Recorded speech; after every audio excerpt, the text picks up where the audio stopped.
नमस्कार दोस्तों, decode exam में आप सभी का स्वागत है। आज की क्लास में हम लोग मॉक टेस्ट डिस्कस करेंगे जो कि आपके यूपीपीसीएस प्रीलिम्स 2024 और साथ ही साथ आरओ एआरओ प्रीलिम्स के लिए बहुत ही महत्वपूर्ण है। तो चलिए आज की क्लास को स्टार्ट करते हैं मेरे साथ ऐश्वर्या सिंह के साथ। आज की क्लास को स्टार्ट करने से पहले मैं थोड़ी सी इंफॉर्मेशन आप लोगों को दूंगी फाउंडेशन कोर्स की, जो कि डिकोड एग्जाम आप लोगों के लिए लेकर आया है। इस फाउंडेशन कोर्स में एंटायर आरओ एआरओ के सिलेबस को कवर किया गया है थ्रू वीडियो लेक्चर्स। यहाँ पर आपको नोट्स प्रोवाइड की जाएगी पीडीएफ के फॉर्मेट में, आपको टेस्ट सीरीज प्रोवाइड की जाएगी जहां पर आप अपने परफॉर्मेंस को इवेलुएट कर सकते हैं। और अगर आपको किसी भी तरीके का डाउट होता है तो आप टेलीग्राम ग्रुप पे पूछ भी सकते हैं। क्लास स्पोर्ट्स से रिलेटेड कोई भी इंफॉर्मेशन चाहिए तो नीचे व्हाट्सएप नंबर दिया गया है, वहां पर आप कॉन्टैक्ट करिए। डिकोड एग्जाम आप लोगों के लिए समान हिंदी की पुस्तक भी लेकर आया है जो कि आप घर बैठे ऑर्डर कर सकते हैं फ्लिपकार्ट या फिर अमेजॉन से, या फिर अगर आप चाहें तो इसको अपने नियरेस्ट बुक स्टोर से जाकर खरीद भी सकते हैं। परीक्षा की दृष्टि से बहुत ही महत्वपूर्ण पुस्तक है, तो समान हिंदी की पुस्तक को एक बार अध्ययन आप लोग जरूर करें।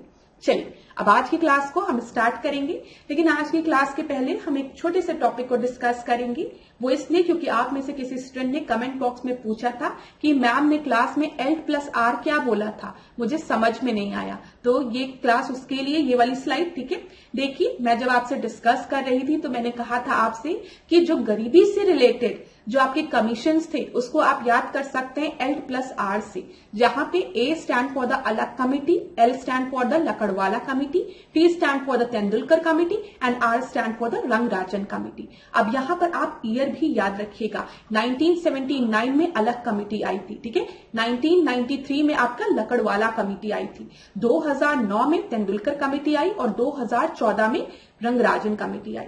क्लास मैंने आपको पहले भी बोला है कि गरीबी, अनएम्प्लॉयमेंट, ये सब कुछ ऐसे टॉपिक्स हैं जो कि आपके प्रीलिम्स के लिए भी इंपॉर्टेंट है और मेंस के लिए भी इंपॉर्टेंट है, ठीक है। यहाँ पर जितनी भी कमिटीज हम डिस्कस कर रहे हैं, एक सेपरेट नोटबुक लीजिए और वहां पे उन कमिटीज का नाम लिखिए और ये कमिटीज किससे रिलेटेड है, ठीक है, उसको लिखिए और इनकी रिकमेंडेशन क्या है वो भी जरूर लिखिए। अब आपके दिमाग में आ रहा होगा कि मैम एक कमिटी की रिकमेंडेशन तो बहुत ज्यादा होती है, तो सब तो याद नहीं कर सकते। हाँ, बिल्कुल नहीं याद कर सकते, लेकिन कुछ रिकमेंडेशन ऐसी होती हैं जो कि आपके बुक में मेंशन्ड होती है या फिर हाईलाइटेड रहती है। जैसे लास्ट क्लास में हमने देखा, जब भी हम अशोक मेहता कमेटी की बात करते हैं तो अशोक मेहता कमेटी के बारे में हमको क्या याद रखना है कि अशोक मेहता कमेटी ने 2 टायर सिस्टम की बात की थी, और अशोक मेहता कमेटी के पहले जो बलवंत राय मेहता कमेटी थी उन्होंने 3 टायर सिस्टम की बात की थी, लेकिन अशोक मेहता कमेटी ने 2 टायर की बात की थी, रिकमेंडेशन किया था। अशोक मेहता कमेटी ने न्याय पंचायत की बात की थी। तो ये कुछ इंपॉर्टेंट रिकमेंडेशन होते हैं जो आपको याद रखना चाहिए। पूरा किसी को भी याद नहीं रहता है, ठीक है, लेकिन इंपॉर्टेंट पॉइंट्स आपको याद रखने चाहिए। मैं फिर आपसे रिक्वेस्ट करूंगी कि अभी आपकी प्रीलिम्स की डेट नहीं आई है, तब तक आप क्या करेंगे, आप मेंस के लिए भी पढ़ो इस तरीके से कि थोड़ा सा मेंस के लिए भी आपकी नोट्स तैयार रहे। देखिए क्लास, एक दिन में आपकी पर्सनालिटी नहीं ग्रो करती है, ना ही आपकी तैयारी होती है। आपको रोज तैयारी करनी पड़ेगी, आपको रोज ऐसा सोचना पड़ेगा कि मैं एक अधिकारी हूं, एक ऑफिसर हूं और आगे चल के मुझे अपने ऑफिस को ज्वाइन करना है। तो इस तरीके से जब आप सोचेंगे तो आपको जानकारी इकट्ठा करने में अच्छा भी लगेगा। और मैं आपको फिर बताऊं, जो जानकारी आप इकट्ठा कर रहे हैं वो आपके दिमाग में रहनी भी चाहिए और लिखने आनी भी चाहिए। कभी कभी हम यही गलती करते हैं, हम बहुत पढ़ लेते हैं, ठीक है, एकदम पीएचडी कर डालते हैं, लेकिन जब हमसे एक बेसिक सा क्वेश्चन पूछा जाता है और बोला जाता है इसी टॉपिक के बारे में 5 लाइन लिखो, हम नहीं लिख पाते हैं। तो इसीलिए मैं आपको बार बार एक ही चीज कह रही हूँ, जब भी कोई टॉपिक पढ़िए प्रीलिम्स का भी, तो आपके दिमाग में होना चाहिए कि गरीबी या अनएम्प्लॉयमेंट या फिर एसडीजी गोल, सतत विकास, ये कुछ ऐसे बर्निंग टॉपिक्स हैं जो कि पूछे जाते हैं और इंटरव्यू में भी पूछे जा सकते हैं। तो हमारा क्या विचार है, अपने भी विचार बनाइए चीजों पे। तो ये चीज क्लियर हो गया होगा। अब ज्यादा टाइम नहीं लूंगी, नहीं तो आप में से ज्यादातर स्टूडेंट्स कहेंगे मैम क्लास स्टार्ट करिए, आप तो लेक्चर देने लगी। मुझे ना आप लोगों को समझाने में भी बहुत डर लगता है। कभी कभी हम लोग समझाते समझाते ज्यादा टाइम ले लेते, फिर लगता है अरे स्टूडेंट्स गुस्सा ना हो जाए। चलो अब छोड़ो वो सब बातें, यहाँ पर हम पहला प्रश्न देखते हैं।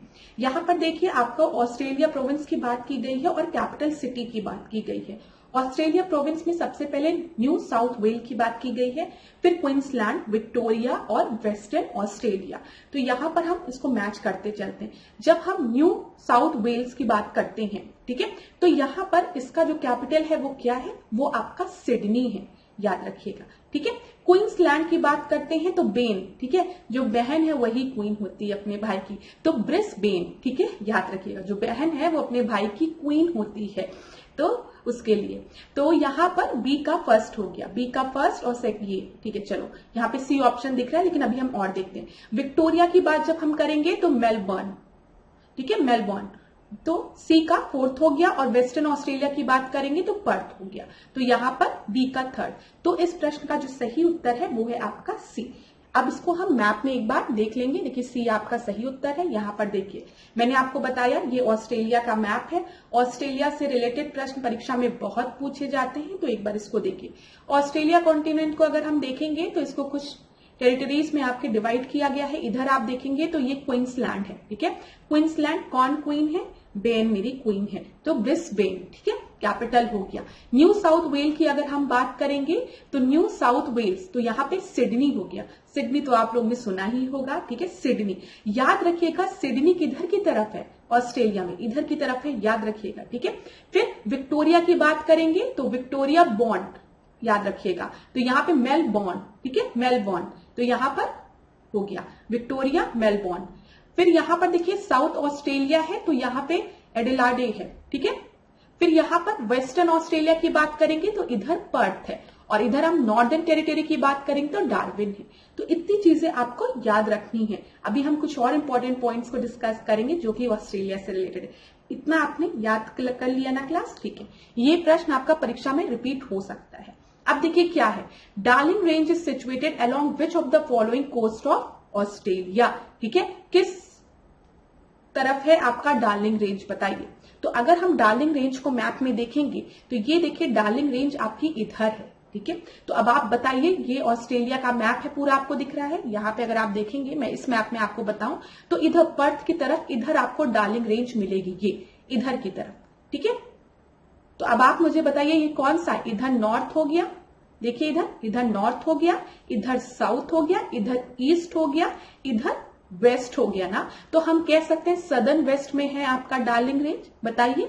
तो सदर्न वेस्ट आपको दिया गया है डी, तो डी आपका सही उत्तर होगा। यहां पर देख लीजिए डार्लिंग वेस्ट रेंज किधर है, ये है आपकी डार्लिंग रेंज, ठीक है।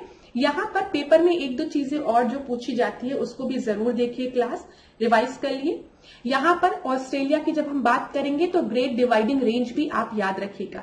जिस तरीके से परीक्षा में आपके पूछा गया है कि डार्लिंग रेंज किधर है और आपने बता दिया कि साउथ वेस्टर्न साइड में डार्लिंग रेंज है, ठीक है, उसी तरीके से परीक्षा में पूछा जा सकता है कि ग्रेट डिवाइडिंग रेंज किधर की तरफ फैली है। तो अब आप मुझे बताइए, इधर आपका नॉर्थ है, इधर साउथ है, इधर ईस्ट है, इधर वेस्ट है। तो जल्दी से रिवाइज करो। जब हम वेस्ट और सदर्न, वेस्ट और साउथ की बात करेंगे, इधर की बात करेंगे तो इधर आपका डार्लिंग रेंज है, और नॉर्थ ईस्टर्न रीजन की हम बात करेंगे तो इधर आप देखिए इधर ग्रेट डिवाइडिंग रेंज आपको दिख रहा है। इधर ही आपको एक ग्रेट बैरियर रीफ भी दिखता है जो कि कोरल रीफ है, इसको भी याद रखिएगा। किम्बरले प्लेटू कहां पर है, बताइए। किम्बरले प्लेटू ऑस्ट्रेलियन कॉन्टिनेंट में है। यहां पर ग्रेट सैंडी डेजर्ट कहां पर है, ऑस्ट्रेलिया में है। गिब्सन डेजर्ट कहां पर है, ऑस्ट्रेलिया में है। ग्रेट विक्टोरियन डेजर्ट कहां पर है, ऑस्ट्रेलिया में है। अब परीक्षा में पूछा जाएगा आपका कि Great Sandy Desert, Gibson Desert और ग्रेट विक्टोरियन डेजर्ट को आप नॉर्थ टू साउथ अरेंज करिए।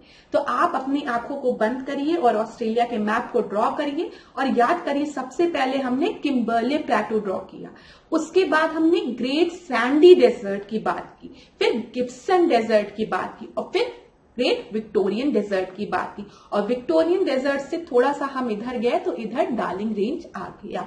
मैं इसको आपको फिर एक बार रिवाइज कराऊंगी, जरा आप इसको ध्यान से देखिएगा क्लास। क्योंकि ये बहुत ही इंपॉर्टेंट है, परीक्षा में यहां से प्रश्न पूछे जा सकते हैं। ये आपको ऑस्ट्रेलिया का मैप आपको विजिबल होगा, ठीक है। सबसे ऊपर आप इधर की तरफ जाएंगे तो इधर आपको किम्बरले प्लेटो दिया है। तो पेपर में अगर पूछेगा कि किम्बरले प्लेटो कहां सिचुएटेड है, तो आप क्या बताएंगे? ऑस्ट्रेलिया में। किम्बरले प्लेटो के नीचे आएंगे तो ग्रेट सैंडी डेजर्ट है, ठीक है, सैंडी डेजर्ट है। फिर उसके बाद गिब्सन डेजर्ट है और फिर ग्रेट विक्टोरियन डेजर्ट है, ठीक है। तो सैंडी, गिब्सन, फिर विक्टोरिया।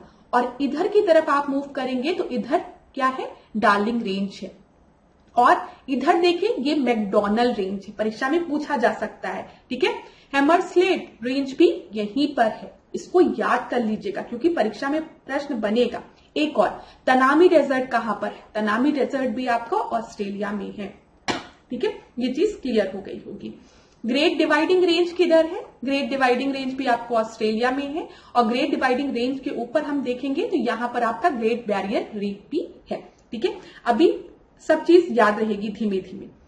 एक बार अगर आप पहली बार पढ़ रहे होंगे तो थोड़ी सी दिक्कत हो रही होगी, नहीं तो जिन स्टूडेंट ने पहले भी पेपर दिए हैं और पढ़ा है उनको पता है। बस मैं आपको बता रही हूं कि प्रश्न कैसे बन सकते हैं। जो पहले प्रश्न बनते थे क्लास, वो डायरेक्ट बन जाते थे कि ये रेंज कहाँ है, ये रेंज कहाँ है। लेकिन अब प्रश्नों को डिफिकल्ट बनाने के लिए पूछ लेते हैं कि ऑस्ट्रेलियन कॉन्टिनेंट में है भाई, हमको पता है, तुम बता दो कि ऑस्ट्रेलियन कॉन्टिनेंट में किस तरफ है, नॉर्थ है, साउथ है, ईस्ट है कि वेस्ट है। तो आपने क्या किया? आपने क्वेश्चन पूछने के तरीके को पकड़ा कि अब हमें थोड़ा सा लोकेशन भी याद रखनी है। बस ये नहीं याद रखना कि ऑस्ट्रेलिया में किधर है। चलिए, ऑस्ट्रेलिया के एकमात्र द्वीप राज्य का नाम बताइए। तो यहाँ पे देखिए कैप्री है, इबिसा है, तस्मानिया है और रोडस है। ये यूपी पुलिस में शायद पूछा गया प्रश्न था। तो यहाँ पे याद रखिए ऑस्ट्रेलिया का जो एकमात्र द्वीप राज्य है वो है तस्मानिया। यहां पर अगर आप देखेंगे तो यहां पर आपको तस्मानिया दिखेगा। ये देखिए, ये तस्मानिया है। इस वाले मैप में मैं आपको दिखा दूं एक बार। इधर नीचे आएंगे तो रुकिए क्लास, इसको डिलीट करते हैं। ये क्या है? नीचे की तरफ इधर तस्मानिया है। और यहां पर आपको दिखेगा तस्मानिया को ऑस्ट्रेलिया से कौन सा स्टेट अलग कर रहा है, तो वो आपका बास स्टेट है। ये भी याद रखिएगा, परीक्षा में पूछा जा सकता है। बास स्टेट और टॉरस स्टेट दोनों याद रखिएगा। ऊपर देखेंगे तो टॉरस स्टेट है, नीचे देखेंगे तो बास स्टेट है। इतनी चीजें क्लियर हो गई होगी। देखिए क्लास, जो मैं आपको बता रही हूं कि पेपर में ऐसे प्रश्न क्यों पूछे जा रहे हैं या कैसे पूछे जा रहे हैं, वो हम लोग जब बैठते हैं तो स्टूडेंट से डिस्कशन होता है। जैसे एक बार डार्लिंग रेंज वाली ही बात एक स्टूडेंट से हो रही थी। उसने कहा मैम इतना रट के गया कि डार्लिंग रेंज ऑस्ट्रेलिया में है, ऑस्ट्रेलिया में है, ग्रेट डिवाइडिंग रेंज ऑस्ट्रेलिया में है। लेकिन पेपर में प्रश्न पूछा कि डार्लिंग रेंज ऑस्ट्रेलिया में है, लेकिन किस लोकेशन पे है वो बताइए। अब बताइए उस बच्चे ने क्या किया था? उसने रट लिया था चीजों को, ठीक है। ज्यादातर स्टूडेंट वही करते क्योंकि प्रश्न ही उस वैसा बन रहा था कि ये रेंज किधर है, ये रेंज किधर है, तो बच्चे तो वही करेंगे। लेकिन पेपर में उसने क्या किया? क्वेश्चन वही रखा लेकिन पूछने के तरीके को बदल दिया कि ऑस्ट्रेलियन मैप में कहां पर है उसको लोकेट करिए। इसी तरीके से सेम चीज ग्रेट डिवाइडिंग रेंज के साथ भी हुई थी कि ये पूछा गया कि ग्रेट डिवाइडिंग रेंज जो है वो ऑस्ट्रेलिया में है, ग्रेट डिवाइडिंग रेंज ऑस्ट्रेलिया में कहां से कहां तक फैला है। तो इसीलिए मैं आपको बता रही हूं कि अब इस तरीके से चीजों को पढ़िएगा। चलिए आगे बढ़ते हैं। यहां पर देखिए लेक आयर डैश महाद्वीप का सबसे निचला बिंदु है। तो लेक आयर जो है वो किस महाद्वीप का सबसे निचला बिंदु है, पॉइंट है, वो आपका ऑस्ट्रेलियाई, ठीक है। सी आपका सही उत्तर है। अब यहां पर मैं आपको दिखा दूं लेक, एक मिनट क्लास, यहाँ पे मैं आपको लेक आयर भी दिखा दूं मैप में। यहाँ पे देखिए लेक आयर बेसिन आपको इधर दिखेगा सिम्पसन डेजर्ट के नीचे। तो अब याद रखिएगा लेक आयर किधर है? इधर है सिम्पसन डेजर्ट के नीचे। तो क्लास प्लीज आप ऑस्ट्रेलियन कॉन्टिनेंट को एक बार अच्छे से पढ़िएगा। यहाँ पर जितने भी आपके डेजर्ट्स हैं एक बार रिवाइज करिएगा। अब देखिए मैंने आपको पढ़ा दिया, आप क्या करिए, रफ कॉपी लीजिए और उसको थोड़ा सा ड्रॉ करिए। ऐसे करके आपने ड्रॉ कर लिया, चलो रफली ड्रॉ कर लिया। और आपने कहा मैम ने सबसे पहले किम्बरले प्लेटू बताया, फिर सैंडी प्लेटू बताया, फिर उसके बाद गिब्सन बताया, फिर इधर ग्रेट विक्टोरिया बताया, और इधर ही मैकडोनल्ड रेंज थी, इधर ही तनामी डेजर्ट था, ठीक है। और लेक आयर इस साइड था और लेक आयर के ऊपर सिम्पसन डेजर्ट था। गिब्सन सिम्पसन दोनों डेजर्ट हैं, ठीक है। और इधर हमारा ग्रेट डिवाइडिंग रेंज है और इधर की तरफ हमारा क्या है? डार्लिंग रेंज है। और इधर हम मूव करेंगे तो ग्रेट बैरियर रीफ है और ये आपका तस्मानिया है, इधर बास स्टेट है या बास स्टेट है, याद रखिएगा बास, ठीक है। और इधर आपका कौन सा स्टेट है आप लोग मुझे कमेंट बॉक्स में बताइए। ऊपर की तरफ मैंने आपको बताया है टी से स्टार्ट होता है। चलो बताओ, नहीं बताने का मन करेगा लिखने का, मुझे पता है तुम लोग आलसी हो, नहीं लिखोगे, अपने मन में बता लो, आंसर बस पता होना चाहिए। तो वो चीज क्लियर हो गई कि कैसे याद करना है, याद हुआ भी होगा। चलो दूसरा प्रश्न हम देखते हैं। यहाँ पर ट्रॉपिकल साइक्लोन दिए गए हैं और कंट्री दी गई है। तो विलिस दिया है, फिर टैफू दिया है, ठीक है, बगुइयो दिया है और हरिकेन्स दिया है। तो यहां पर मैं आपको बता दूं कि जो मुझे याद रहता है वो मुझे हरिकेन्स याद रहता है। हरिकेन्स कहां पर है बताइए, यूएसए में है। डी का फोर्थ यहां है, डी का फोर्थ यहां है। और बहुत अच्छा यहां पर आपका उत्तर भी लिखा हुआ है, तो आप में से ज्यादातर स्टूडेंट ने उत्तर देख लिया होगा। तो यहां पर देख लीजिए, जब हम विलीस की बात करेंगे तो ये आपको ऑस्ट्रेलिया में है, ठीक है। यहाँ पे जो आपके चक्रवात है उनको हम किस नाम से जानते हैं, विलीस के नाम से। तो याद रखिएगा ऑस्ट्रेलिया में, तो ये 2 हो गया। फिर टैफू की जब हम बात करेंगे तो टैफू हम कहा इसको बोलते हैं, जापान में बोलते हैं, ठीक है। और जब हम बगुइयो की बात करेंगे तो उसको हम फिलीपींस में बोलते हैं। तो डी आपका सही उत्तर है। याद रखिएगा ट्रॉपिकल साइक्लोन से प्रश्न बनते हैं। अब ये देखिए फिर एक प्रश्न है ट्रॉपिकल साइक्लोन से, और सबसे अच्छी बात क्या है, यहाँ पे उत्तर नहीं दिया है, ठीक है। तो चलो यहाँ पे देखो बगुइयो दिया है, तो अभी हमने डिस्कस किया बगुइयो कहां पर है, फिलीपींस में है। याद रखना ए का थर्ड हो गया, ए का थर्ड यहां पर भी दिया गया है, यहां पर भी दिया गया है। हरिकेन्स मैंने आपको बताया कि मैम को सबसे ज्यादा हरिकेन्स ही याद रहता है। वो क्यों, क्योंकि वो यूएसए में है। बी का फोर्थ, तो बी का फोर्थ। चलो बहुत अच्छा, मैम को जितने भी पता है ज्यादातर मैच कर रहे हैं। अब हम बात करेंगे विलीस की। तो अभी हमने डिस्कस किया, इसको हम कहा ऑस्ट्रेलिया में कहते हैं, बी का फर्स्ट हो गया। और टाइफून्स आपका चाइना में कहते हैं। तो यहां पर आपका सही उत्तर क्या हो जाएगा, बी सही उत्तर हो जाएगा। आगे बढ़ते हैं। Which country is not a part of quad, ठीक है। तो यहां पर आपको पता होना चाहिए कि इंडिया है, ठीक है, ऑस्ट्रेलिया है और जापान है। न्यूजीलैंड इसका पार्ट नहीं है, ये चीज याद रखिएगा। अब देखिए क्लास, एक चीज और यहाँ पे, जब भी हम क्वाड की बात करते हैं तो अब आपको पता होना चाहिए कि क्वाड का सिग्निफिकेंस क्या है, ठीक है। सिग्निफिकेंस आपको क्वाड का पता होना चाहिए। और परीक्षा में ये प्रश्न आपका पूछ सकता है मेंस में, किसको काउंटर करने के लिए क्वाड का फॉर्मेशन किया गया है। और आप सभी को पता है कि किसको काउंटर करने के लिए क्वाड का फॉर्मेशन किया गया है, इसका सिग्निफिकेंस क्या है। तो अब आप लोग मुझे कमेंट बॉक्स में बताइएगा। अब इस प्रश्न को हम देखते हैं। Consider the following desert and arrange them in increasing order of their size. हमको बढ़ते क्रम में इसको लगाना है। तो Great Sandy Desert, Arabian Desert, Sahara Desert, Gobi Desert, ठीक है। तो यहां पर अगर हम देखेंगे तो सबसे छोटा हमको पहले बताना है ना, तो सबसे छोटा कौन सा है, ग्रेट सैंडी डेजर्ट है। अभी हमने देखा कि ग्रेट सैंडी डेजर्ट कहां पर है, ऑस्ट्रेलिया में है ना। अब बताओ ग्रेट सैंडी डेजर्ट के नीचे कौन सा डेजर्ट था, गिब्सन डेजर्ट था ना। और गिब्सन डेजर्ट के नीचे कौन सा डेजर्ट था, विक्टोरिया डेजर्ट था। याद रखिएगा, ऐसे ही याद रखिएगा, याद रहेगा, ठीक है। अच्छा ये बताओ, गिब्सन की बात की तो सिम्पसन डेजर्ट कहां पर है, वो भी ऑस्ट्रेलिया में है। चलो यहां पर देख लो, तो सबसे छोटे की बात अगर हम करेंगे तो वो आपका हो गया सैंडी डेजर्ट, ठीक है, यहां पर है, यहां पर है। फिर उसके बाद हम देखेंगे तो गोबी डेजर्ट होगा, गोबी डेजर्ट यहां पर है, यहां पर नहीं है। फिर उसके बाद आपका अरेबियन होगा, फिर सहारा। तो बी आपका सही उत्तर है, ठीक है, बी आपका सही उत्तर है। चलिए अच्छा क्लास देखो, अब यहां पर भी एक चीज देखो, तुम में से ज्यादातर स्टूडेंट्स को नहीं पता रहा, मैम आप खुद बताइए कि हम पढ़ लेते हैं सबसे लार्जेस्ट डेजर्ट कौन सा, हम क्यों पढ़ेंगे छोटा डेजर्ट, एक एक साइज क्यों पढ़ेंगे। लेकिन अब तुम एक चीज बताओ, अगर तुमने ऑस्ट्रेलिया का मैप ढंग से देखा रहा होगा या फिर तुमने अरेबियन डेजर्ट को ढंग से देखा होगा, तो मैप में वो कितना जियोग्राफिकल एरिया कवर कर रहा है उससे समझ में आ रहा होगा ना कि अगर एक पॉइंट पे बस डेजर्ट मेंशन है मतलब वो ज्यादा बड़ा डेजर्ट नहीं है। ग्रेट सैंडी डेजर्ट के नीचे ही तुरंत हमको मिल गया है कौन सा, गिब्सन डेजर्ट। मतलब जो ग्रेट सैंडी डेजर्ट है वो बहुत बड़ा डेजर्ट नहीं होगा, तभी तो नीचे गिब्सन डेजर्ट लिख दिया है। इस तरीके से भी आप सोच सकते हैं। अगर आपने देखा है कि गोबी डेजर्ट कहां पर है, सहारा डेजर्ट कहां पर है, कितना देर दूर, मतलब कितने शेडेड रीजन है, तो थोड़ा सा भी ऐसे सोच सकते हैं आप आंसर लगा लेंगे। और मैं आपको बताऊं बच्चे ऐसे ही एलिमिनेट करते हैं। देख लीजिए बी आपका सही उत्तर है। छोटे से बड़े में सबसे पहले ग्रेट सैंडी डेजर्ट, जो मैंने आपको बता दिया ऑस्ट्रेलिया में है। गोबी डेजर्ट की बात करें तो ये मंगोलिया, चीन, चाइना रीजन में है, ठीक है। अरेबियन डेजर्ट की बात करें तो आपको पता है ये वेस्टर्न एशियन कंट्रीज में है, ठीक है। यहां पर देखिए एक स्पेसिफिक कंट्री में नहीं है, ऐसे भी आप सोच सकते हैं। हमने अरेबियन डेजर्ट की बात की, हमने पश्चिमी एशिया की बात की, हमने किसी एक स्पेसिफिक कंट्री की बात नहीं की है। तो ये भी क्या इंडिकेट करता है, इसका मतलब जो वो डेजर्ट है वो काफी बड़ा है।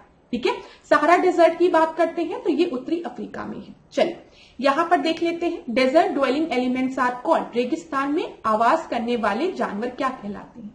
क्लास होप करती हूँ, आशा करती हूँ कि जो मैंने आपको बताया वो चीज आपको समझ में आई होगी।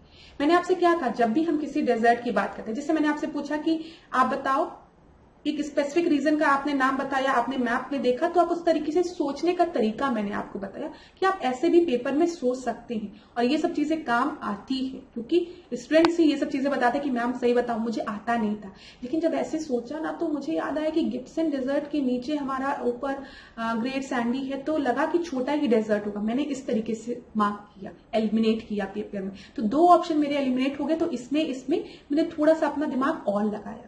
तो स्टूडेंट्स ऐसे ही क्वेश्चन पेपर में सॉल्व करते हैं, इसीलिए आपसे कहा जाता है कि पढ़ो, लेकिन पढ़ने के साथ ही साथ पीवाईक्यू सॉल्व करो, एमसीक्यू सॉल्व करो, ताकि जो नॉलेज आप गेन कर रहे हैं उसको आपको अप्लाई करने भी आना चाहिए।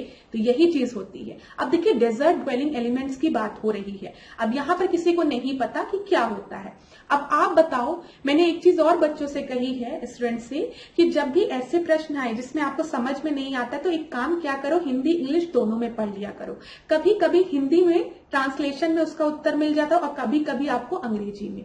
अब जो इंग्लिश वाले थे डेजर्ट ड्वेलिंग एलिमेंट, अगर उनको थोड़ा सा भी पता होता कि जहां पर भी ज़ेरो की बात होती है, ठीक है, ज़ेरोफाइट ये सब, तो वहां कहीं सूखे की बात होती है, तब आप इस प्रश्न को आराम से कर सकते थे। लेकिन अगर बाई चांस आपको ये भी नहीं पता था, तो अगर आप इस प्रश्न को हिंदी में पढ़ते तो आप इस प्रश्न को आराम से कर सकते थे। कैसे? देखिए, रेगिस्तान में आवास करने वाले जानवरों की बात की गई है, इंग्लिश वाले हिंदी में पढ़िए इसको, ठीक है। यहां पे मरु द्विभद जानवर बोले गए। मरु मतलब रेगिस्तान से रिलेटेड ही है ना। तो यहां पर देखिए स्थलीय दिया है, फिर वृक्षवासी दिया, फिर बिल बनाने वाले। तो आप बताओ आंसर क्या होगा? ए होगा। देखो, इसीलिए पेपर सॉल्व करना बहुत जरूरी है। सारे स्टूडेंट्स को सारे प्रश्नों के उत्तर नहीं आते, लेकिन हमें अपनी नॉलेज अप्लाई करना आना चाहिए। तो यहां पर ए आपका सही उत्तर है। Karakum desert is situated in which of the following countries, ठीक है। कैराकोम मरुस्थल निम्नलिखित में से किस देश में स्थित है, पूछा गया। कजाकिस्तान में, तजाकिस्तान में, किर्गिस्तान में कि तुर्कमेनिस्तान में। तो कैराकोम डेजर्ट जो है वो आपका तुर्कमेनिस्तान में है। बी आपका सही उत्तर है। यहां पर अगर आप देखेंगे तो यहां पे देखिए ये आपका तुर्कमेनिस्तान वाला रीजन है और इधर आपको कैराकोम डेजर्ट दिखेगा, ठीक है, तो याद रखिएगा। चलिए आगे बढ़ते हैं। Which of the following desert is located in the southern hemisphere. तो यहाँ पे सदर्न हेमिस्फीयर की बात की गई है। कालाहारी, गोबी, सहारा या फिर चिचुआहुआन, ठीक है, ये चीज याद रखिएगा। तो यहाँ पर देख लीजिए आप लोग कि यहाँ पर कौन सा सदर्न हेमिस्फीयर में, तो वो कालाहारी डेजर्ट है। अगर कालाहारी डेजर्ट को आप देखेंगे तो अफ्रीकन कॉन्टिनेंट में इधर नाम्बिया और बोत्सवाना रीजन में आपको कालाहारी डेजर्ट दिखेगा। और आपको पता है हम सदर्न हेमिस्फीयर की बात कर रहे हैं, तो इधर ऐसे करके है आपका अफ्रीका और इधर की तरफ आपको, तो ये सदर्न हेमिस्फीयर में है कालाहारी डेजर्ट, याद रखिएगा। चलिए, the most populated desert in the world is Sahara Desert, Gobi Desert, Thar Desert या फिर कालाहारी डेजर्ट। तो मोस्ट पॉपुलेटेड डेजर्ट की बात की जा रही तो वो आपका थार डेजर्ट है। सी आपका सही उत्तर है, ठीक है, याद रखिएगा। चलिए अगला प्रश्न देखते हैं। Which of the following are correctly matched. एक तरफ आपको जनजाति दी गई है, दूसरी तरफ आपको राज्य दिए गए हैं। तो देखिए, केरिया जनजाति कहां पर है? उड़ीसा में है। कुकी दिया है उत्तर प्रदेश, यान्दी दिया है राजस्थान और पलियान दिया है तमिलनाडु। मैं आपको बता दूं क्लास, यहाँ पर जो ये प्रश्न था इसमें कौन से इजीएस्ट ऑप्शन थे, और मैं उसको इजीएस्ट ऑप्शन इसलिए कह रही हूं क्योंकि पास्ट ईयर्स में पूछे गए हैं, इस वजह से, ठीक है। देखिए, ट्राइब्स तो बहुत ढेर सारे नंबर में है, आप सारे ट्राइब्स नहीं रट सकती हैं। ये बहुत बड़ा फैक्ट है कि मैं अगर आपसे ये कहूं कि सारे ट्राइब्स रट डालो, नहीं रट सकते हो। आप क्या याद कर सकते हो? जो ट्राइब्स अभी न्यूज में है, पहली चीज, या फिर कुछ ऐसे स्टेट्स हैं जहां पर 1-2 ट्राइब्स हैं, उनको याद कर लो, या फिर वो ट्राइब जो कि परीक्षा में बार बार पूछी जा रही है। अब एग्जामिनर ने ये प्रश्न बनाया, उसने कुकी ट्राइब्स पहले भी पूछा है, और हमको पता है कि जो कुकी ट्राइब्स है वो आपके नॉर्थ ईस्टर्न रीजन में है, मिजोरम में इधर की तरफ। तो ये उत्तर प्रदेश में नहीं है। हमको पता है उत्तर प्रदेश में कुकी ट्राइब्स नहीं है। जहां जहां 2 है उसको एलिमिनेट करो, ये गेम नहीं होगा। ठीक है, अब यहां पर आपको दिया है पलियान। पलियान तमिलनाडु में है। ठीक है, और यानदी की अगर हम बात करेंगे तो ये आपका राजस्थान में नहीं है। तो यहां पर आपका सही उत्तर क्या होगा, 1 और 4 होगा। हमेशा ये याद रखिएगा क्लास, जो भी आपके रिपीटेड प्रश्न हैं वो आपको आने चाहिए। कुकी ट्राइब्स कई बार पूछा है, और पलियान ट्राइब्स तमिलनाडु में, तोडा ट्राइब्स तमिलनाडु में, ये परीक्षा में कई बार पूछा है, इसलिए आपको पता होना चाहिए। और अगर आपको ये 2 पता था तो आप आराम से प्रश्न कर लेते। आपको पता होता 2 नहीं है, तुरंत आप 2 ऑप्शंस को एलिमिनेट करते, चलो 50% आपका एलिमिनेट हो गया। अब 50% ही डाउट बचा है। जैसे आप नीचे देखते आप कहते अरे यार पलियान दिया है तमिलनाडु की, तो हमने पढ़ा ही है, तो चौथा तो आपका सही है। वेरी गुड, चौथा दोनों में है। अब आपका बचता 1 और 3। ठीक है, और 1 और 3 में बता दो, यानदी आपका राजस्थान में नहीं है, केरिया जो है वो उड़ीसा में है। तो बी आपका सही उत्तर हो जाएगा। देख लीजिए, जब हम केरिया बोलते हैं तो ये खेरिया भी इसको जानते हैं हम।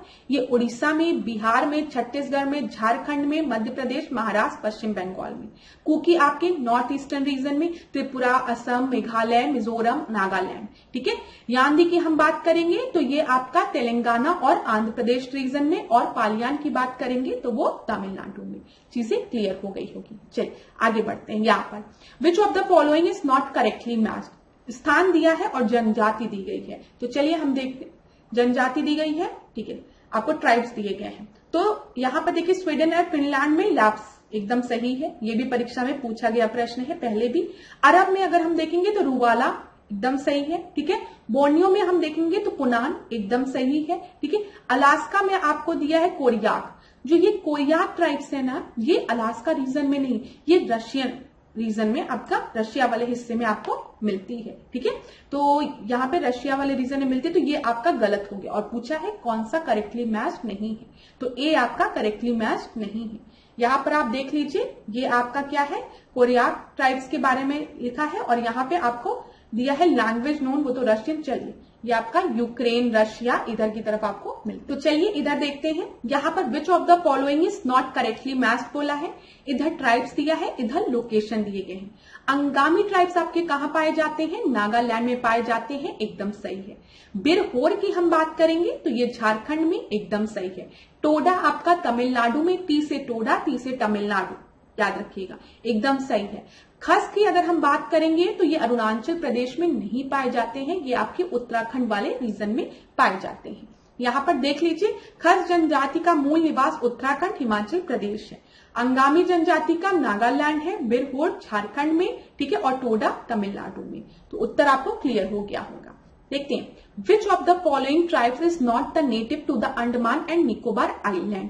निम्नलिखित जनजातियों में से कौन सा भारत के अंडमान और निकोबार द्वीप समूह का मूल निवासी नहीं है, बोला गया है। ठीक है, हालचू जो है वो अंडमान निकोबार में है।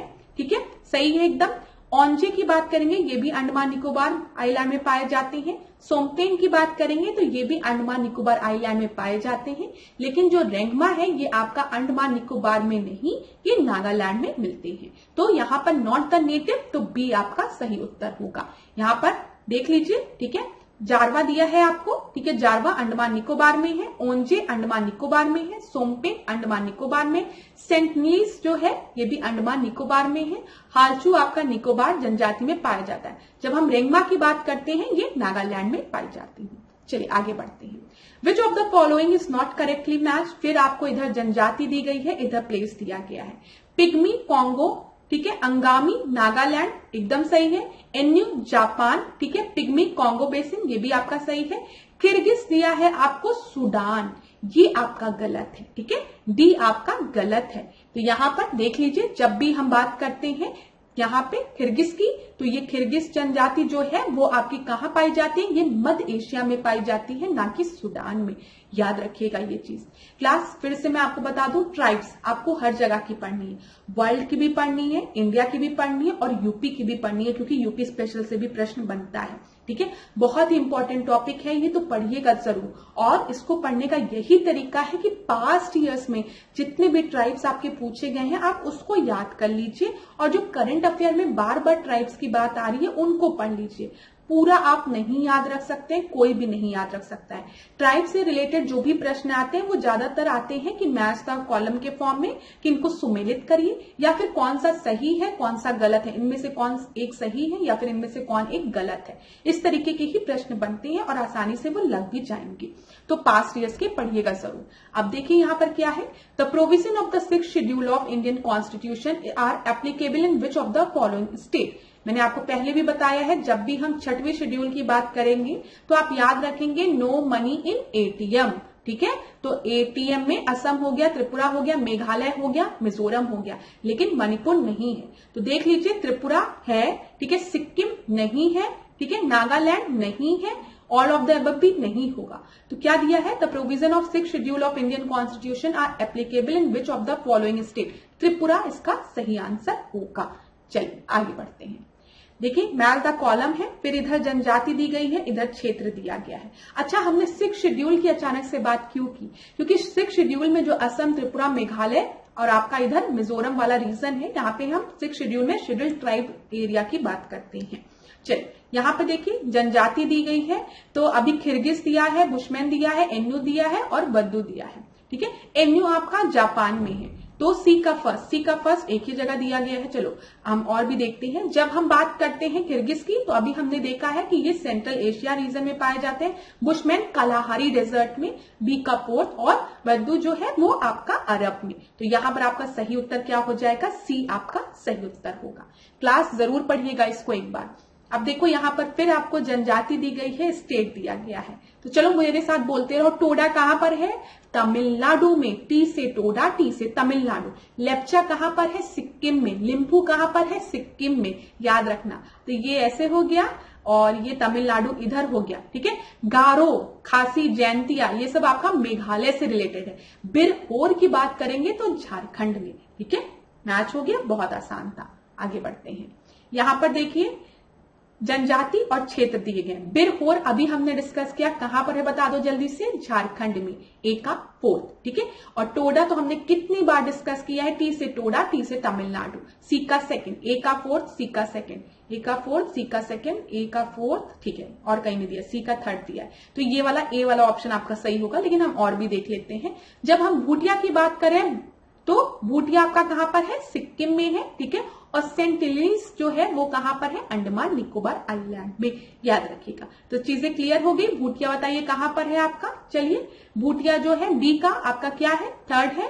ठीक है, और फिर उसके बाद टोडा तमिलनाडु हो गया और ये आपका हो गया बिरहोर झारखंड हो गया। ठीक है, इधर हमने टोडा आपको बता दिया, ये बार मैच कर लो इसको। हाँ ठीक है, सही है। भूटिया सिक्किम हो गया, सी का सेकंड टोडा तमिलनाडु हो गया, सेंट हेलेंस अंडमान निकोबार हो गया। सही है। चलिए आगे बढ़ते हैं। The constitutional authority vested with the power of declaring the caste and scheduled tribe as the constitutional authority vested with the power of declaring the caste and tribes as the scheduled caste and scheduled tribe is किसी जाति तथा जनजाति को अनुसूचित जाति तथा अनुसूचित जनजाति घोषित करने की हेतु शक्ति किसके हाथ में होती है। ठीक है, तो president of India, prime minister of India, ministry of social welfare की चेयरमैन ऑफ SC/ST कमीशन। तो कोई भी जो जाति है, जनजाति है, वो आपके शेड्यूल कास्ट या शेड्यूल ट्राइब में आएगी। ये कौन डिसाइड करता है, कौन डिक्लेयर करता है, प्रेसिडेंट ऑफ इंडिया। ठीक है, ए आपका सही उत्तर है। अब देख लीजिए, ट्राइब से रिलेटेड हम पॉलिटी के भी क्वेश्चंस देख रहे हैं, ज्योग्राफी के भी क्वेश्चंस देख रहे हैं ना, तो दोनों आपको भी ऐसे ही पढ़ने। जब भी हम ट्राइब्स की बात कर रहे हैं तो हम ये भी देखेंगे प्रश्न और वो भी देखेंगे, ताकि सब चीज कवर होता चले। अब देखिए, संविधान के अनुच्छेद 341 के क्लॉज 1 में, 342 के क्लॉज 1 के अनुसार राष्ट्रपति किसी राज्य संघीय क्षेत्र के संबंध में संबंधित राज्यपाल से परामर्श कर उस राज्य संघीय क्षेत्र की किसी जाति को अनुसूचित जाति तथा अनुसूचित जनजाति के रूप में विनिर्दिष्ट कर सकता है। ठीक है, ये चीज याद रखिएगा। अच्छा, यहाँ पर एक और मैं आपसे अनुच्छेद डिस्कस करूंगी, जो कि है आर्टिकल 338। ठीक है, तो यहाँ पर देखिए, जब हम आर्टिकल 338 की बात करते हैं तो बाद में कॉन्स्टिट्यूशनल अमेंडमेंट करके 338A बनाया गया और 338B बनाया गया। 338 की बात करेंगे तो इसमें भारतीय संविधान में ये जो है आपका national commission for scheduled cast से रिलेटेड है। ठीक है, ये चीज याद रखिएगा, शेड्यूल्ड कास्ट से रिलेटेड है। ठीक है। यहाँ पर 338A की बात करेंगे तो ये शेड्यूल्ड ट्राइब से रिलेटेड है, जनजाति से रिलेटेड है। और जब हम 330B की बात करेंगे तो ये आपका नेशनल बैकवर्ड कमीशन है, ठीक है। ये चीज याद रखिए, बैकवर्ड क्लासेस से रिलेटेड है, तो याद रखिएगा क्लास ये भी। अब आप लोगों को एक होमवर्क दूंगी मैं, मुझे पता है आप लोग नहीं करेंगे, लेकिन as a faculty, as a teacher मेरा भी कुछ काम है, थोड़ा सा मैं आप लोगों से भी मेहनत करा सकती हूँ। आप मुझे बताइए कि किस कॉन्स्टिट्यूशनल अमेंडमेंट एक्ट के थ्रू किस साल जो national commission for scheduled caste और national commission for scheduled tribe को अलग अलग किया गया, ठीक है, किस अमेंडमेंट के थ्रू और किस ईयर में, ये आप मुझे बताएंगे। और दूसरा प्रश्न आप मुझे बताएंगे कि national commission for backward classes, ठीक है, ये जो आपका बना है 338B, ये किस कॉन्स्टिट्यूशनल अमेंडमेंट से बना है। तो यहां पर आपको मुझे संविधान संशोधन के बारे में बताना है। प्रश्न आशा करती हूं आपको समझ में आ गया होगा।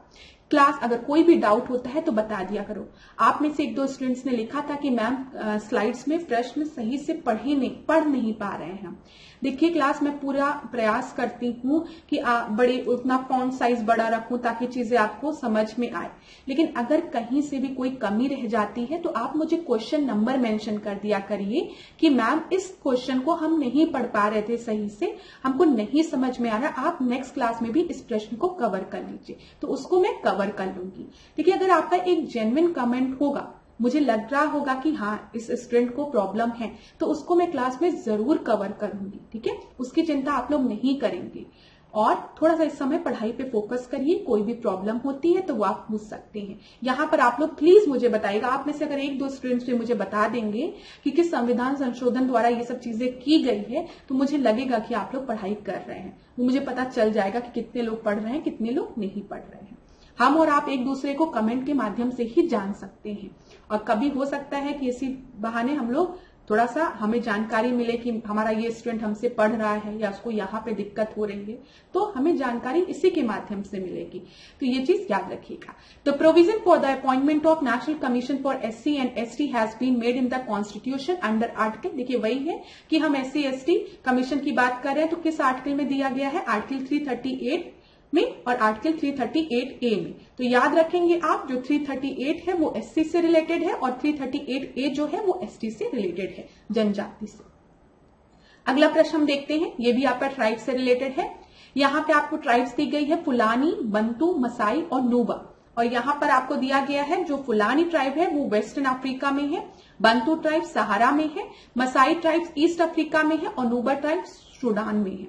तो यहाँ पर क्या पूछा गया है कि कौन सा सही सुमेलित नहीं है, तो यहाँ पर आपका जो बंटू ट्राइब है ना वो सहारा में नहीं है, ठीक है, ये भी आपके अफ्रीकन कॉन्टिनेंट में ही है। यहाँ पर देख लीजिए, यहाँ पर अगर मैं अफ्रीकन कॉन्टिनेंट को बनाऊं और यहाँ पे मैं क्या लिख दूं, यहाँ पर मैं लिख देती हूं नॉर्थ, साउथ, ईस्ट, वेस्ट, ठीक है, हो गया, उत्तर, दक्षिण, पूरब, ठीक है, और पश्चिम।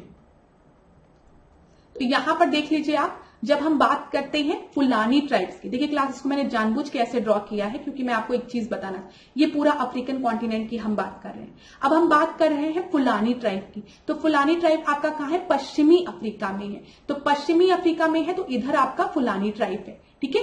इसी तरीके से जब हम बात कर रहे हैं बंटू ट्राइब की, तो जो बंटू ट्राइब है ये आपका पूर्वी, मध्य और दक्षिण अफ्रीका में रहता है, ठीक है, तो याद रखिएगा। मसाई ट्राइब्स की जब हम बात कर रहे हैं तो ये आपका टांगानिका, केन्या, पूर्वी युगांडा रीजन में पठारी में घुमक्कड़ और पशुचारक होते हैं, और नुब्रा ट्राइब्स जो है वो सूडान से रिलेटेड है। तो आप अफ्रीकन कॉन्टिनेंट को देखिएगा और वहां पर इन ट्राइब्स को एक बार लोकेट जरूर करिएगा। चलिए आगे बढ़ते हैं। Which one of the following scheduled tribe is not found in Banarasi district, Banaras district of Uttar Pradesh, तो वाराणसी में कौन सी ट्राइब आपकी नहीं है, तो क्लास देख लीजिए, मैं आपको बता दूं ये अभी रिसेंट का प्रश्न है, ROARO 2024 में पूछा गया है। तो देखिए अब यूपी में ट्राइब्स के बारे में पूछ रहे हैं, इसलिए मैं आपको बोल रही हूँ ट्राइब्स जो यूपी में है उसको भी पढ़िएगा, जो ट्राइब्स आपके वर्ल्ड में है उनको भी पढ़िएगा, साथ ही साथ जो ट्राइब्स आपकी इंडिया में है उनको भी पढ़ेगा। सबको पढ़ने की आवश्यकता नहीं है, जो मुख्य हैं, जो परीक्षा में पूछे जा रहे हैं। अब देखिए यहाँ पे चेरो है, ठीक है, खरवार है, गोंड है और सहरिया है। तो यहाँ पर आपका कौन सा जो है ट्राइब बनारस में नहीं मिलता है, वो आपका है सहरिया। डी आपका सही उत्तर है। अगर हम उत्तर प्रदेश जिले की बात करें और उसमें वाराणसी जिले की बात करें तो सहरिया ट्राइब्स यहाँ नहीं पाई जाती है। सहरिया ट्राइब्स आपको ललितपुर में मिलेगी, ठीक है, ये चीज याद रखिएगा। अब यहाँ पर हम देख लेते हैं उत्तर प्रदेश में कौन कौन सी ट्राइब्स। अब देखिए यहाँ पे अभी हमने देखा जो सहरिया ट्राइब्स है वो ललितपुर में है, ठीक है। पहरिया ट्राइब्स अगर पूछेगा तो वो सोनभद्र में है, ठीक है। लास्ट क्लास में मैंने आपसे सोनभद्र के बारे में डिस्कस किया था। और अब आप मुझे बताइए कि सोनभद्र जो है वो कितने राज्यों के साथ अपनी बाउंड्री शेयर करता है। आज के क्लास का होमवर्क नोट डाउन करिए। पहले तो आपको बताना है आर्टिकल 338A किस कॉन्स्टिट्यूशनल अमेंडमेंट एक्ट के थ्रू बना, ठीक है। 330B किस कॉन्स्टिट्यूशनल अमेंडमेंट एक्ट के थ्रू ऐड किया गया। और दूसरी चीज आपको मुझे बतानी है कि जो सहरिया ट्राइब्स की बात हमने की है ललितपुर में है, पहरिया ट्राइब्स जो है वो सोनभद्र में है, और सोनभद्र जिला जो है वो कितने अदर स्टेट्स के साथ अपनी बाउंड्री शेयर करता है, ये बताइएगा मुझे, ठीक है। यहाँ पे याद रखिएगा सहरिया, ललितपुर, पहरिया, सोनभद्र, बैगा, सोनभद्र, ठीक है, पंखा, पनिका, सोनभद्र और मिर्जापुर जिला। अगरिया की हम बात करेंगे तो सोनभद्र, पतारी की बात करेंगे तो सोनभद्र, चेरो की बात करेंगे सोनभद्र और वाराणसी जिला, और बुगिया की हम बात करेंगे सोनभद्र जिले में। तो ये याद रखिएगा, जो एक स्पेसिफिक जिले में है उनको तो जरूर याद करिएगा, जैसे सहरिया, ललितपुर, पहरिया, सोनभद्र, बैगा, सोनभद्र, पतारी, सोनभद्र, अगरिया, सोनभद्र, चेरो, सोनभद्र, ठीक है, याद रखिएगा। चलिए ये चीज क्लियर हो गई होगी। अब यहाँ पर देख लीजिए कुछ और, जैसे महाराजगंज, सिद्धार्थनगर, बस्ती, गोरखपुर, देवरिया, आजमगढ़, इन सब बनारस में कौन कौन से, गोंड हो गया, धुरिया हो गया, नायक हो गया, ओझा हो गया, पठारी हो गया, राजगोंड हो गया, ठीक है, ये याद रखिएगा। चलिए आगे बढ़ते हैं। Tamaria tribes are found in which of the following Indian state, ठीक है, वेस्ट बंगाल, राजस्थान, झारखंड या फिर मध्य प्रदेश। तो ये आपका है भुरिया, तमरिया, ये सब कहां पर है बताइए, झारखंड में। सी आपका सही उत्तर है। तमरिया जो है, तमरिया जनजाति झारखंड में पाई जाती है, याद रखिएगा, ठीक है। यहाँ पे देखिए बिरहोर, मुंडा, उरांग, खरिया, पहड़िया, ये सब आपकी झारखंड की है। अब यहां पर देख लीजिए क्लास, इंडिया में कुछ ऐसे भी यूटीज, यूनियन टेरिटरीज और स्टेट्स हैं जहां पर कोई भी ट्राइब्स नहीं पाई जाती है। वो आपके पंजाब है, चंडीगढ़ है, पुडुचेरी है, हरियाणा है और दिल्ली है, ठीक है। पंजाब, चंडीगढ़, हरियाणा, दिल्ली और पुडुचेरी, यहां पर आपको शेड्यूल्ड ट्राइब्स नहीं मिलेंगी। आगे बढ़ते हैं, ये भी पेपर में पूछा जाता है। अब देखिए लेप्चा कहां पर है, सिक्किम में है, ठीक है। लिम्पू कहां पर है, वो भी सिक्किम में है, लिख लीजिएगा। बिहार की बात करें तो बंजारा, मुंडा, भुइया, खोंड, ये सब बिहार में है। मध्य प्रदेश में भील, मिहाल, बिरहोर, ठीक है। फिर यहाँ पे कमार पूछा गया है। उड़ीसा की अगर हम बात करें तो चेंचू याद रखिएगा, गोंड याद रखिएगा, खोंड याद रखिएगा, कोल याद रखिएगा, संथाल याद रखिएगा, ठीक है, खरिया याद रखिएगा, उरांग याद रखिएगा, होश याद रखिएगा, ये पूछा गया है इसलिए बता रही हूं। पंजाब गद्दी पूछा गया है, ठीक है, ये पूछा गया है पंजाब में, याद रखिएगा। अरुणाचल प्रदेश की अगर हम बात करें तो यहां पर आप सिंगपो याद रखिएगा, डफला पूछा गया है। डफला और डाफर पूछा जाता है। डाफर कहां पर है तो वो गुजरात में है, डफला कहां पर है, अरुणाचल प्रदेश में है, याद रखिएगा ये सब। अबोर पूछा गया है, अक्का पूछा गया है, ठीक है। मैं आपको लिस्ट प्रोवाइड करूंगी जो परीक्षा में बार बार रिपीट हुए हैं उसकी आने वाले टेस्ट में। हिमाचल प्रदेश की अगर हम बात करें तो गद्दी, ठीक है, यहाँ पे लांबा, ठीक है, किन्नौरी याद रखिएगा। देखिए मणिपुर की बात करें तो कुकी अभी आपने देखा, अंगामी भी आपने देखा, पूछा जाता है मिजो, पुरू, ठीक है। गारो खासी जयंतिया मेघालय हो गया, असम और नागालैंड, अरे सॉरी असम व नागालैंड। तो इधर गारो, खासी, कुकी, मिकिर, ये सब आपके कहां पर है, अबोर, डाफला, मिश्मी, ये सब पूछा गया, ये सब आपके असम और नागालैंड में है। चलिए ऐसे ही यहां पर आप याद रखिएगा अंडमान निकोबार का तो आप रट लीजिएगा, ठीक है। ओंगी, आरबा, ठीक है, सेंटिलिनी अभी हमने देखा, अंडमानी निकोबार, निकोबारी, सोमपर, ये सब।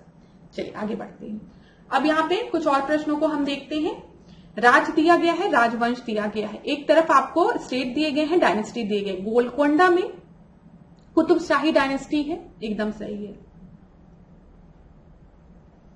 अहमदनगर में निजाम शाही है, एकदम सही है। बीजापुर में इमारत शाही है, नहीं, बीजापुर में इमारत शाही नहीं है, तो यहां पर which of the following are not correctly matched, तो आपका सी हो जाएगा। सी सही उत्तर है। यहां पे हम देख लेते हैं, यहां पे राज्य दिए गए हैं, राजधानी दी गई है, राजवंश दिए गए हैं और संस्थापक दिए गए हैं, सब इंपॉर्टेंट है। खानदेश की बात करेंगे तो यहाँ पे बुरहानपुर, ठीक है, और फारूकी वंश है। बरार की बात करेंगे तो यहाँ पे गोविंदगढ़, ठीक है, इमाद शाही है। बीजापुर में आदिल शाही है।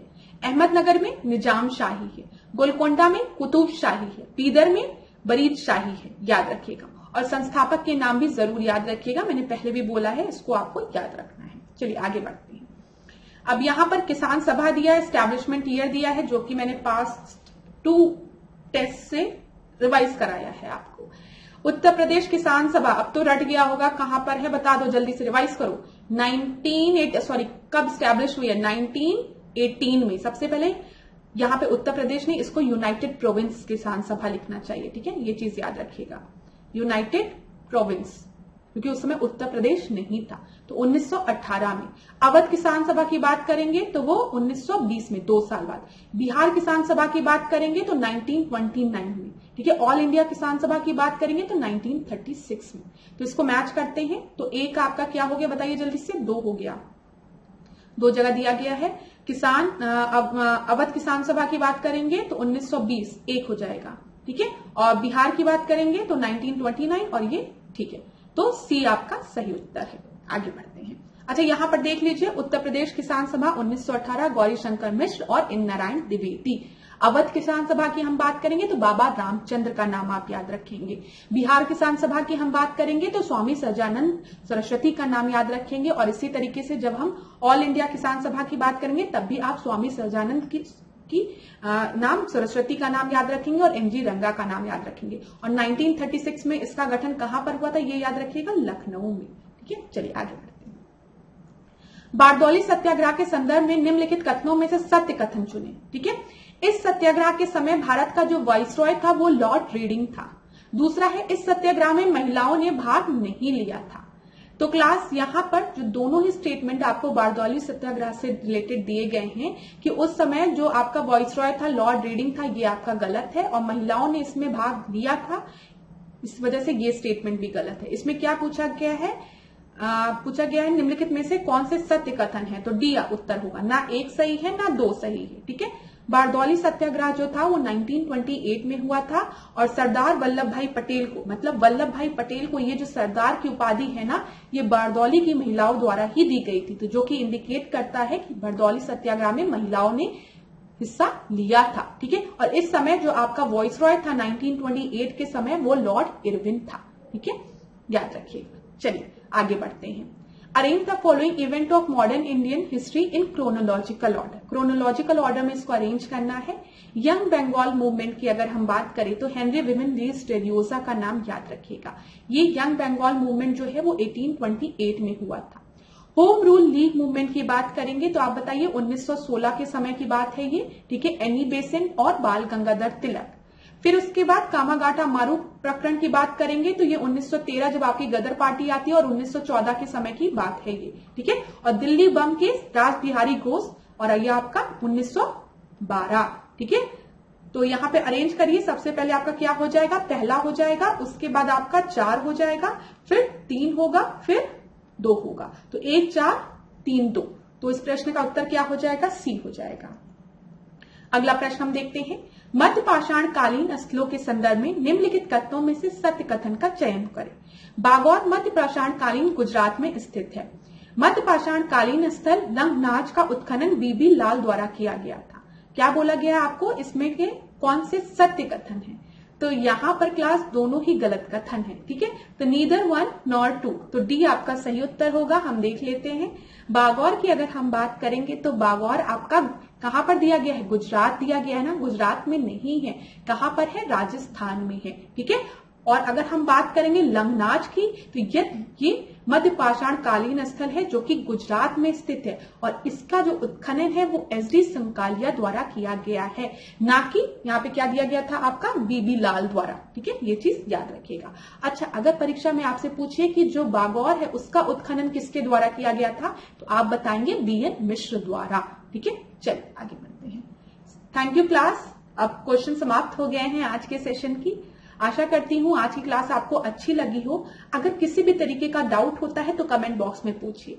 क्लास में आपको जो क्वेश्चन सॉल्व करा रही हूँ वो इसी तरीके से करा रही हूँ कि यहाँ से प्रश्न बनते हैं परीक्षा में। ठीक है, फिर और मैं बार बार आपसे कहती हूँ कि हम पढ़ाई कर सकते हैं, मेहनत कर सकते हैं और थोड़ा सा गेस कर सकते हैं कि कहाँ से प्रश्न आ रहे हैं और किस तरीके से आ रहे हैं। ठीक है, उसी पे बेस्ड हम प्रश्नों को बनाते हैं। तो आज के सेशन को अब यहीं पे एंड करेंगे। अगर क्लास अच्छी लगी हो तो वीडियो को जरूर लाइक करिए, शेयर करिए। आशा करती हूँ आपका दिन अच्छा जाए। खूब पढ़िए, खूब आगे बढ़िए। धन्यवाद।